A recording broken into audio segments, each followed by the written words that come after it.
me through their message, that all of them may be one, Father, just as you are in me and I am in you. May they also be in us, so that the world may believe that you have sent me.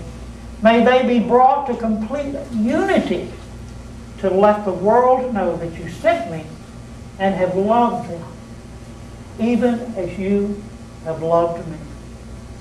Christ has made so many abundant promises to ensure success to those who serve him, if we'll just do what he told us to do. He said, I'll tell you the truth. Anyone who has faith in me will do what I have been doing. He will do even greater things than these. Now you might scratch your head and say, now how are we going to do anything any greater than Jesus did?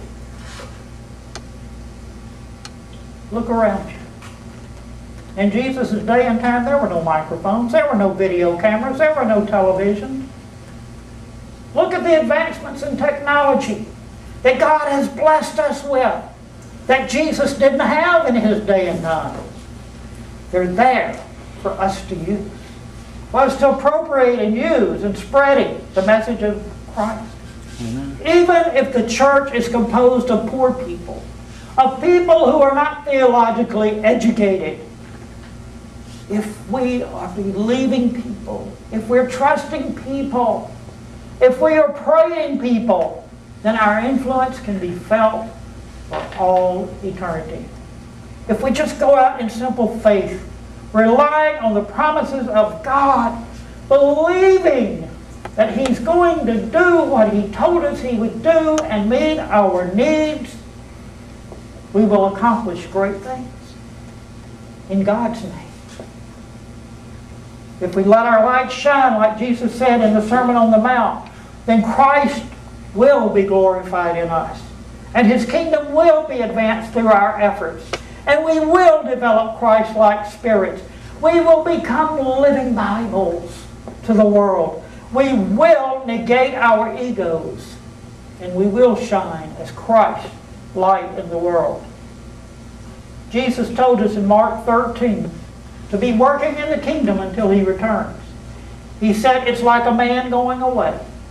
He leaves his house and puts his servants, that's you and me, in charge, each with his assigned task. Christ has called every child of God to service. Not just the pastors, not just the church staff, not just the board. Christ expects every person to be active, working in the kingdom to the best of their ability, constantly growing in knowledge and grace, expanding our areas of influence for good. We are all called to action. You're called to action. Read with me this commitment. A great commitment to the great commandment and the great commission builds a great church. Let us pray.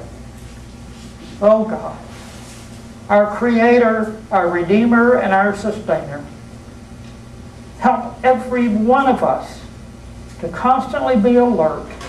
Help us to be watching and praying and working for your kingdom's growth until the day of your return. Amen. Amen.